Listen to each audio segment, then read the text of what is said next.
আপনারা দেখতেছেন আমার ছাদ বাগান। আজ ধনিয়া পাতার দেখাবো আপনাকে। এই যে এটার ভিতরে প্রচুর ধনিয়া পাতা আসছে, কিন্তু সমস্যা হচ্ছে পাখির জন্য রাখতে পারি না।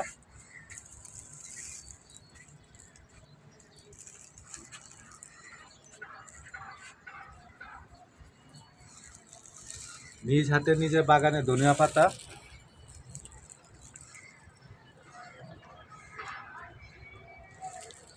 অসাধারণ গ্রান।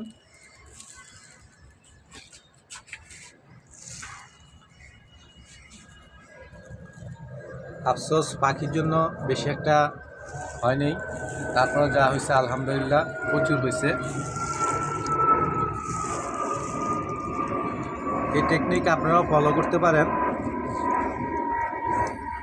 আপনারা আপনাদের ছাদ বাগানে বা বারিন্দায় এভাবে ধনিয়া পাতা সংগ্রহ করতে পারেন। এর বীজগুলা যে কোনো মুদি দোকানে পাওয়া যাবে, ওখান থেকে এনে আপনারা সংগ্রহ করতে পারেন, রোপণ করতে পারেন।